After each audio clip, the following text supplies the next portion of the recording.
बिस्मिल्लाहिर्रहमानिर्रहीम, अस्सलाम वालेकुम। खुशी की खबर यह है कि पाकिस्तान के अंदर कोरोना के केसेस जो हैं वो कंट्रोल चल रहे हैं। 400 और 500 के दरमियान का भी एवरेज है और अल्लाह ने चाहा तो ये चीज़ें मज़ीद आहिस्ता आहिस्ता ख़त्म होती चली जाएंगी। सवाल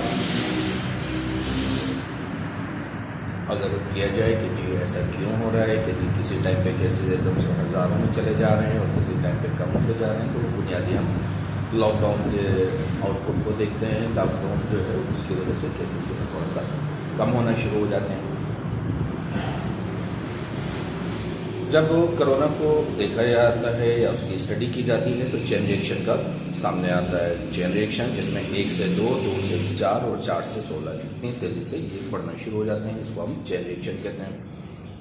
न्यूक्लियर फिजिक्स में पढ़ा होगा कि जी चेन रिएक्शन जो है वो 2 टाइप के होते हैं, कंट्रोल्ड और अनकंट्रोल्ड। कंट्रोल्ड वो चेन रिएक्शन जिसके अंदर न्यूट्रॉन जो हैं वो जब 1 से 3 में डिवाइड होते हैं तो फिर उनमें से वो जो 2 एक्स्ट्रा न्यूट्रॉन्स होते हैं वो ग्रेनाइट के साथ एब्जॉर्ब हो जाते हैं। मतलब उसमें ग्रेनाइट साथ में ऐड कर दिया जाता है ताकि एक्स्ट्रा जो न्यूट्रॉन्स हैं वो ग्रेनाइट के साथ अटैच हों और सिंगल न्यूट्रॉन जो है वो अपने प्रोसेस को आगे करता रहे और हीट पैदा होती रहे, जो एनर्जी की सूरत में याद है। ये हमारे पास एटॉमिक एनर्जी की एक सोर्स होती है। और अनकंट्रोल्ड जब वो चीज़ें आउट ऑफ कंट्रोल हो जाए, जिसमें हम ग्रेनाइट को यूज़ नहीं करते और न्यूट्रॉन जो पैदा होता है वो मज़ीद आगे 2 से 4, 16 जैसे कोरोना के अंदर है, और फिर वो आखिरी में ये नौबत आती है कि जी वो एक एटम बम की सूरत में फट जाता है। तो यही इसके अंदर है कि जी जब वो केसेस बढ़ना शुरू हो जाते हैं या वायरस न्यूट्रॉन की सूरत में बहुत ज़्यादा होने लग जाएँ तो फिर हम लॉकडाउन को लगाते हैं ताकि उस अनकंट्रोल्ड प्रोसेस को कंट्रोल किया जा सके। तो ये लॉकडाउन का एक जो है थ्योरी थी जो इसके अंदर हमने इफेक्टिव देखी कोरोना के केसेस के अंदर। अब आगे क्या करना है जब चीज़ें कंट्रोल्ड हैं तो इसको आगे कैसे कंट्रोल रखें।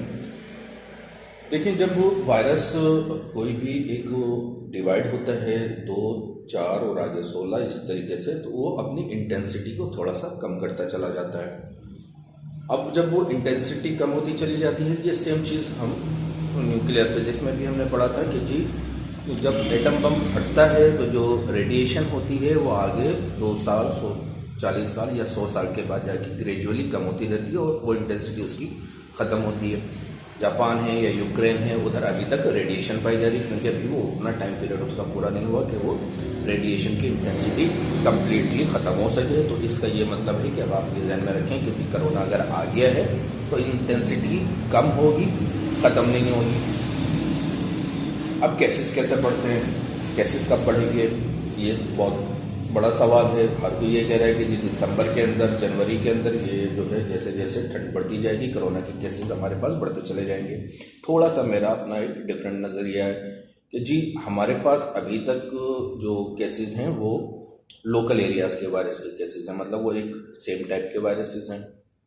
जो आगे डिवाइड हो रहे हैं उनकी अपनी इंटेंसिटी कम होती चली जा रही है। लेकिन जब हमारे पास डेल्टा प्लस वेरिएंट आता है या लिम्डा वेरिएंट आना शुरू होगा, ये जो आजकल यूरोप के अंदर फैल रहा है, और अभी की लेटेस्ट न्यूज़ ये है कि यूरोप के अंदर 5 लाख अफराद की हलाकत की पेशेंट गोई की गई है। तो मतलब वो वायरस जब नया एक यहाँ पे आएगा, मतलब वो एक मदर सेल होगा नया, चाहे वो डेल्टा प्लस का हो या लिम्डा का हो, तो वो मदर सेल मज़ीद नए सिरे से फिर वो डिवाइड होगा, उसकी इंटेंसिटी बढ़ी हुई होगी और वो फिर ग्रेजुअली कर करके फिर वो आगे 6 महीना और साल के अंदर जाके अपनी इंटेंसिटी को जितना तेज़ी से वो डिवाइड होता चला जाएगा उतना तेज़ी से उसकी इंटेंसिटी कम होती चली जाएगी। लेकिन क्योंकि वो जब वो इनिशियल डेज के अंदर बाहर से आएगा तो फिर वो अपनी इंटेंसिटी साथ लेके आएगा। तो ख्याल कीजिए, अगर आपके कोई रिश्तेदार बाहर से आते हैं, स्पेशली यूरोप से, इंग्लैंड से, यूएस से, वो ममालिक जहाँ पे केसेस की रफ्तार बहुत ज़्यादा हो रही है, तो उनसे मिलने जाने की शुरू में ज़रूरत नहीं है। फ़ोन पे खैर खबर ले लीजिए, हाय कर लीजिए उनको, लेकिन चाहिए नहीं। 10 दिन तक थोड़ा सा अवॉइड कीजिए। देख लीजिए कि उनके यहाँ नज़ला ज़ुकाम का कोई मरीज़ तो नहीं आ रहा, बुखार के साथ कोई केस तो उनकी घर में नहीं है।